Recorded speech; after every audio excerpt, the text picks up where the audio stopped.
Sam, something that we don't look at very often is humans and stillbirths and fertility. What sort of a record have we got on stillbirths? Stillbirths are relatively low. We had 57,200 live births in 2014, which is down by about 1,500 from last year. And from that stillbirth, it's around about 2 to 5%, so it's very, very low in New Zealand. Yeah. The other thing is fertility. Yes.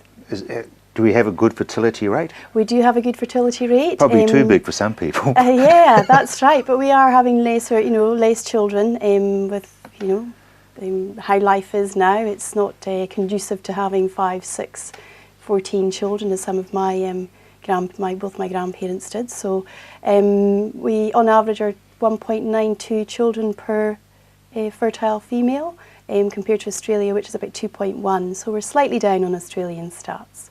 Are there any stats on the age group of mothers? I haven't actually looked at that in great detail, but we do know that the highest fertility time to conceive is between the ages of 18 and 35 for women, and between the ages of 16 and 40 for men. And as each couple has a 20 to 25% chance of conceiving per month, and only about 20% of those trying to conceive will do it within 6 months. Right, so it's interesting about the age group, because there seems to the layman that people are getting or having families later in life now. Yes, which is actually can be a bit of an issue, especially women looking at having children in their late 30s, early 40s, and of course once we get to plus 35, especially into our 40s, our chances of conception become much, much lower. It can fall down between 5 and 10% to conceive from that 20 to 25%. A lot of people would want to know if you can bet on that. Yes. No, well, the research is there, and it's global research that's feeding into that. These are not just New Zealand stats, this is global research. And the reason women are looking at starting a family later is that they're meeting their partner later in life. Women are their career can have an impact on when they decide to have children. Obesity, which is a large problem in New Zealand as well, is also affecting our stats. Diet and lifestyle, but by and large it's usually meeting your partner later in life, or marrying, not having children, divorcing, and then meeting your second partner and choosing to have your family then. So we do have a high rate of women in their 40s looking to conceive, and for many it's successful, but for many it's also unsuccessful because your fertility decreases with age. So you hear people say she's very old to be having a baby. Yes. Why would people say that? It's because the lack of ability to conceive, or because there could be some deformity because they're old? Yes, well, if you're over 35, you're classed as a geriatric mother. Yeah, you are. Yeah. And my husband. How do you know? I'm 65. Yeah, how do you think I feel? Well, my husband and I, John was 54 and I was 40 when we had our son, and so we were classed as a geriatric pregnancy. It was not at all flattering. I can't wait to see Dr. John and tell him he's a geriatric. Sometimes we feel geriatric when we have sleep that's nice though. But but yes, that's another point to raise, is that if you decide to conceive later in life, that your chances of deformities and abnormalities with the child and miscarriage is much, much higher as well. We do know with research in particular that the paternal side, the older he is, the higher the risk of a child with autism, and that research is coming through quite strongly now too. So that it really is an issue. You're designed to pass on healthy DNA from both the maternal and paternal side before the age of 35. So that's your genetics heading? Yes. So genetics can have an impact on fertility. We're seeing more and more epigenetic type behaviour coming through. So women who are prone to repeated miscarriage might find that they have issues with some genetic enzymes that are fundamental for conceiving and maintaining a pregnancy. And so that means fertility actually means live births. And so we can see it's called methylation, and methylation has there's 20 or so basic biochemical responses that can go on just to maintain methylation within every single cell in the body. And then you've got, not so common conditions like Turner's syndrome, which is where the female has a distinct lack of X chromosomes, so she's not able to conceive either.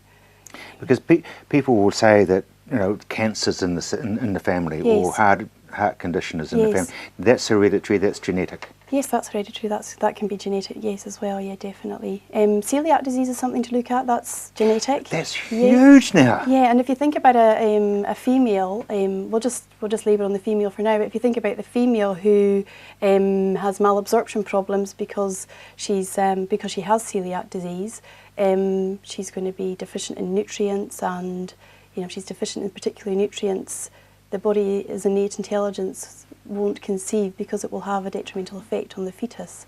So, celiac disease can be an underlying issue as well. And then previously and historically, the pressure has been on the female to be healthy and well for conception. Yeah, not smoke, not drink. Yes, and the male tended to, get a bit of a day off on that. But we do know that 30% of infertility can be a male issue, 30% can be a female issue. There's some stats to suggest that some joint and inflammatory issues are there as well. And then we have 10%, which is what we call idiopathic infertility, where we don't know what causes it, but we do know that the methylation and the genetic component can fit into that. You mentioned lifestyle and weight. Yes, yep. So obesity decreases your risk of conception, increases your risk of miscarriage, and that goes up exponentially with age as well. And then, so looking at diet and lifestyle is a key thing as preconception care 3 to 4 months before even thinking about conceiving a child.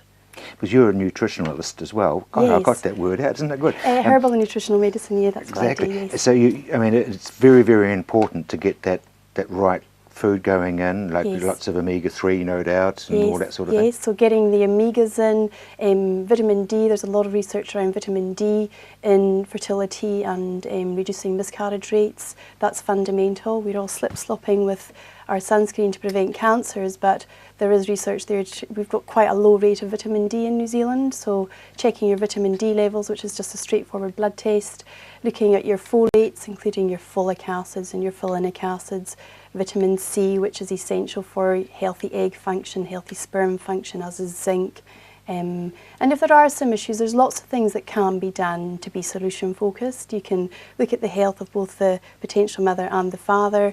You can do a sperm analysis looking at how's the health of the potential father's sperm, and then you can do a countless blood tests just to look at what could possibly be happening. And of course you can do genetic profiling now as well, which is what we offer in our clinic, and that can give an awful lot of information, especially if you fall into that 10% category where there's we can't find a reason why we can't have a child. So there's a lot to it, and the thing is we do all that for our stock, but we don't necessarily do it for our family. And we do it for our car. We'd look after our car sometimes better than we look after ourselves, You wouldn't run your car without oil in it, so why would you run your body looking at having a baby when you're depleted in nutrients? Exactly. And, it's just, Thank you very much indeed.